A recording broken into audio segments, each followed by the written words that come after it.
আসসালামু আলাইকুম everyone, welcome back to recipes by Sneha's mom. So viewers, আজ আপনাদের সাথে শেয়ার করব একদম পারফেক্ট রেসিপিতে কিভাবে ঘরে তৈরি করে নিতে পারেন দোকানের থেকেও বেশি মজার খাজা। রেসিপিটি পুরো ফলো করে এটা বানালে দোকানের থেকেও বেশি মজার রসালো এবং মুচমুচে খাজা বানিয়ে নিতে পারবেন। এটা কি পরিমাণ মুচমুচে আমি একটু ভেঙে দেখিয়ে দিচ্ছি। সো ভিউয়ার্স, রেসিপিটি ভালো লাগলে অবশ্যই একটি লাইক দিয়ে দিবেন এবং চ্যানেলটি সাবস্ক্রাইব করে পাশে থাকবেন। So don't make any delay, let's go to my kitchen and cook. ফার্স্টে এখানে আমি নিয়ে নিয়েছি 1 কাপ পরিমাণ আটা এবং এখানে দিয়ে দিচ্ছি হাফ চা চামচ পরিমাণ লবণ, দিয়ে দিচ্ছি 2 টেবিল চামচ পরিমাণ সাদা তেল। তেলটা এবার ময়দার সাথে ভালো মতো মিশিয়ে নিতে হবে।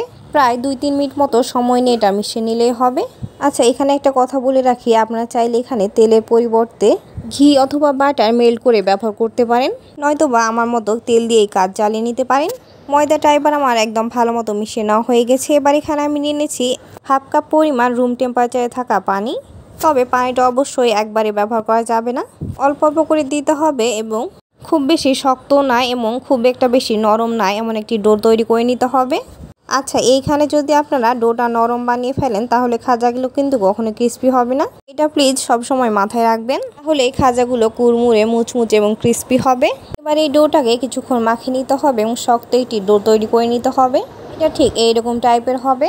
এই ডোটা বানাতে কিন্তু আমার হাফ কাপ পানি পুরোটাই লাগেনি, প্রায় 2 টেবিল চামচ পরিমাণ পানি অবশিষ্ট রয়ে গেছে। এবার এটাকে ঢাকনা লাগিয়ে রেখে দিচ্ছি 15 মিনিটের জন্য রেস্টে। আচ্ছা, এর ফাঁকে আমরা এখন এর শিরাটা তৈরি করে নিব। এজন্য এখানে দিয়ে দিলাম 1 কাপ পরিমাণ চিনি এবং দিয়ে দিচ্ছি হাফ কাপ পরিমাণ পানি। এবার এটাকে জাল দিয়ে ঘন একটি শিরা তৈরি করে নিতে হবে। তবে বলে রাখি, এটাকে 1 তার বা 2 তার করে নেওয়ার কোনো প্রয়োজন নেই, জাস্ট ঘন একটি শিরা তৈরি করে নিতে হবে। আর আপনি যদি এটাকে 1 তার বা 2 তার বানিয়ে নেন তাহলে চুলা বন্ধ করার কিছুক্ষণের মধ্যে এটা জমে যাবে। এই তো এটাকে আমি একটু চেক করে নিলাম, এটা জাস্ট 18 টাইপের আছে, কোনো তার এর মধ্যে তৈরি হয়নি। এবার চুলাটা বন্ধ করে ঢাকনা দিয়ে এভাবে রেখে দিতে হবে। এবার ঠিক 15 মিনিট পর ফিরে আসছি। এই ডোটা কিন্তু আগের থেকে অনেকটাই নরম হয়ে গেছে। এবার এটাকে আবারও কিছুটা মাখিয়ে নিতে হবে, এতে করে ডোটা আরও বেশি সফট হয়ে যাবে। আবারও 2-3 মিনিটের মতো মাখিয়ে নেওয়ার পর এই ডোটাকে ছোট ছোট বল করে কেটে নিতে হবে। আমি এটাকে প্রায় 5 ভাগ করে নিয়েছি। এবার এখান থেকে একটি বল নিয়ে 2 হাত দিয়ে ঘুরিয়ে রাউন্ড শেপে তৈরি করে নিতে হবে। আমরা ঠিক যেই রকমভাবে রুটি বানানোর জন্য বল তৈরি করি, এটাও ঠিক সেই রকমভাবে তৈরি করে নিলেই হবে।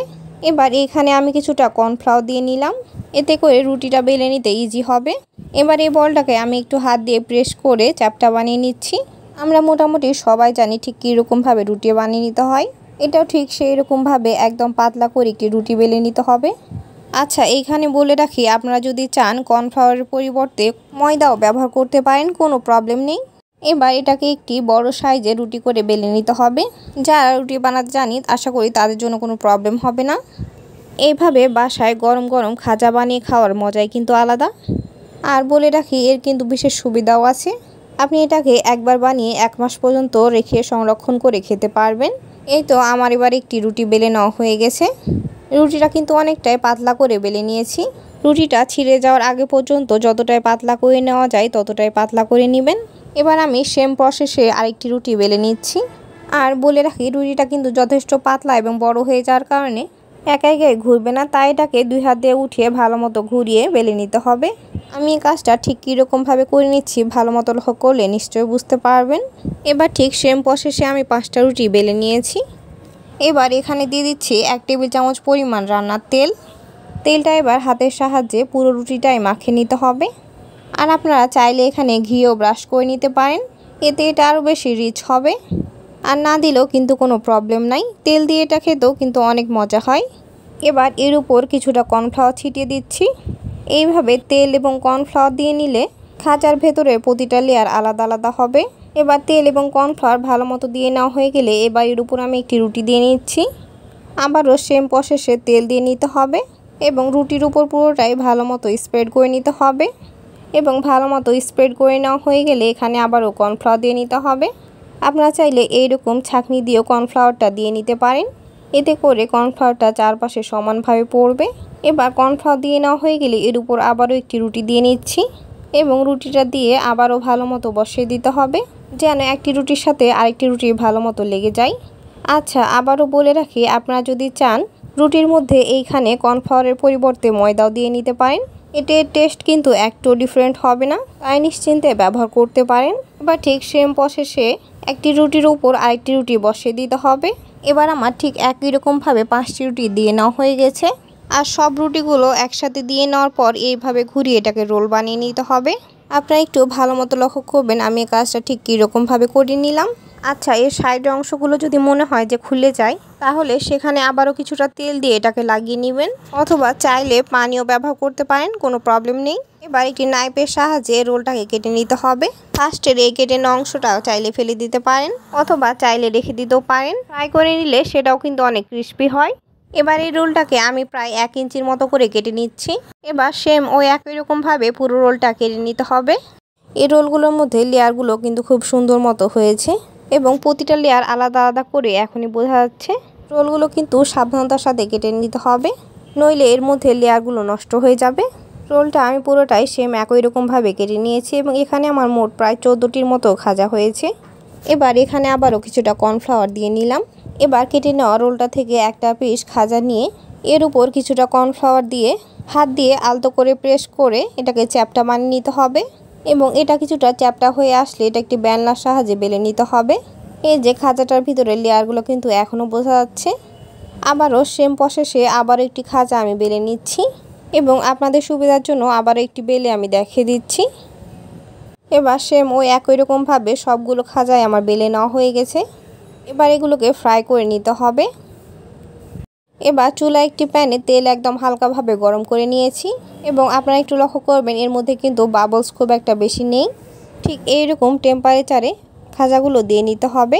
এবার খাজাগুলো দেওয়ার কিছুক্ষণ পর দেখবেন খাজাগুলো এক একে উপরে উঠে আসবে, আর যখন উপরে উঠে আসবে তখন এগুলোকে উল্টে দিতে হবে। এগুলোকে কিন্তু অবশ্যই উল্টিয়ে পাল্টিয়ে ফ্রাই করে নিতে হবে।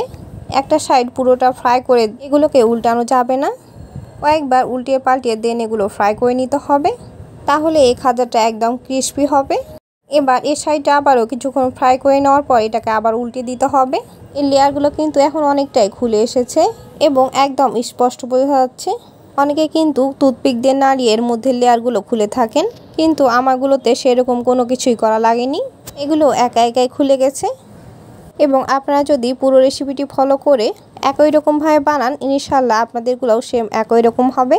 এগুলো কিন্তু এখন যথেষ্ট ক্রিস্পি হয়ে গেছে, তাই এগুলোকে নাড়ার সময় একটু সাবধানতার সাথে নাড়িয়ে দিতে হবে, নইলে যে কোনো সময় এগুলো খুলে যেতে পারে, তাই সাবধানতার সাথে এই কাজটা করতে হবে। আর আচ্ছা, আপনাদের বলে রাখি, আপনারা যদি এটাকে বেশি দিনের মতো সংরক্ষণ করে রেখে খেতে চান, তাহলে এগুলোকে এভাবেই এয়ারটাইট বক্সে ভরে 1 মাসের মতো সংরক্ষণ করে রেখে খেতে পারবেন। এগুলো কিন্তু সেম ওই একই রকম ক্রিস্পি থাকবে। আর আপনারা যদি শিরায় দিয়ে দেন তাহলে কিন্তু সেটা সংরক্ষণ করে রেখে খেতে পারবেন না। এবার আমার 2 বারে সবগুলো খাজাই ফ্রাই করে নেওয়া হয়ে গেছে। এবার এগুলোকে শিরার মধ্যে দিয়ে দিতে হবে। আচ্ছা, এখন কিন্তু শিরাটা একদম ঠান্ডা থাকতে হবে এবং খাজাটা থাকবে হালকা গরম। এই অবস্থায় খাজাটার উপর শিরাটা ভালো মতো চামচ দিয়ে নিতে হবে, তাহলে খাজার মধ্যে এবং ভিতরে এবং সাইডে ভালো মতো শিরা প্রবেশ করবে এবং কোনোভাবেই কিন্তু শিরাটা গরম থাকা যাবে না, নইলে খাজার এই ক্রিস্পিনেসটা নষ্ট হয়ে যাবে। আর ঠিক এই একই রকমভাবে সবগুলো খাজাই শিরার মধ্যে দিয়ে ভালো মতো ভিজে নিতে হবে। আর এই শিরাতে কিন্তু সবগুলো খাজাই খুব সুন্দর মতো ভিজে যাবে।